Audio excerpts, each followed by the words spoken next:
existem diferenças, eu gostaria que você esclarecesse aqui para a gente, Liu, da triagem para o diagnóstico, né? Que uma coisa é a gente fazer diagnóstico baseado ali nos critérios do DSM, qual é o profissional que faz o diagnóstico, isso é importante, partindo de qual formação, mas também é importante diferenciar triagem de diagnóstico, porque ao detectarmos sinais de autismo, a intervenção também precisa começar imediatamente antes de que o diagnóstico venha ou não, não é isso? É isso. A gente vê que, então, a idade do diagnóstico ainda é tardia. Mas a gente tem uma esperança que, apesar de ser tardia, essa criança já iniciou uma intervenção antes, né, Fred? Então, assim, a família, a equipe de saúde não ficou esperando o diagnóstico chegar aos 60 meses ou depois dos 60 meses para iniciar a intervenção. Apesar que em muitas situações essa é, infelizmente, a realidade. A criança só vai começar uma intervenção aos 5 anos. Então, o indicado é fazer triagem em todas as crianças, porque o autismo, a prevalência é 1 para cada 36. Se a gente faz a triagem em todas as crianças e identificamos alguns traços de autismo, algum risco de autismo, a intervenção é imediata e deve ser começada na consulta mesmo do pediatra.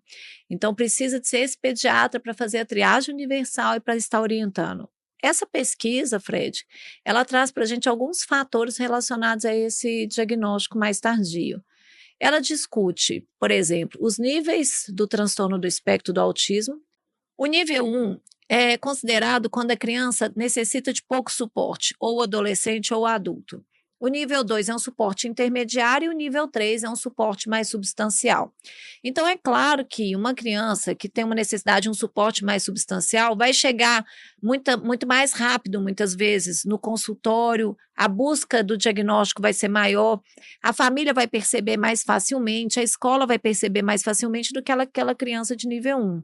Então, Fred, um dos critérios que eles consideram atrás do diagnóstico é em relação ao nível do autismo, e a gente vê isso na prática também, não é? Eu acho que é importante, exatamente nesse ponto, a gente chamar a atenção, porque, de fato, tanto famílias quanto profissionais, a gente vê relatos de famílias, por exemplo, que ficam torcendo para que não seja nada, torcendo para que não esteja acontecendo nada, torcendo para que não tenha nenhum atraso no desenvolvimento, quando, na verdade, a gente está vendo ali que a criança tem uma dificuldade de interação, tem dificuldade de comunicar, de compreender, de se interessar por pessoas, que a criança ela tem dificuldade em relação ao repertório de brincadeiras dela, então tem interesses restritos, comportamentos incomuns. Mas a gente também vê outras famílias que procuram o quanto antes esclarecer aquilo que o coração sente, especialmente as mães, mas também os pais. Então, doutora Liu, diante dessa divergência de famílias que chegam até o consultório, aquelas famílias que estão ali desconfiadas, torcendo que não, e aquelas outras que estão vendo alguma coisa e procuram ajuda o quanto antes, qual é a postura do médico pediatra diante dessas duas famílias? Para que a gente possa agilizar a triagem, a intervenção e o diagnóstico de maneira assertiva. O médico pediatra ele deve se colocar de maneira tecnicamente de extrema qualidade para saber quais são os instrumentos que ele vai utilizar para dar uma certeza para a família se aquela criança tem um desenvolvimento dentro do esperado ou se não, se ela está com desenvolvimento atrasado, se tem sinais de autismo.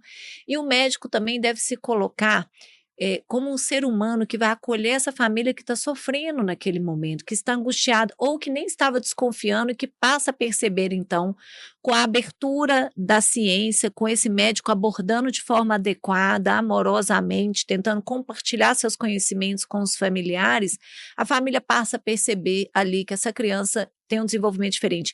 E a partir daí o médico tem que traçar um plano de intervenção que vai transformar a vida dessa criança e dar as mãos para essa família.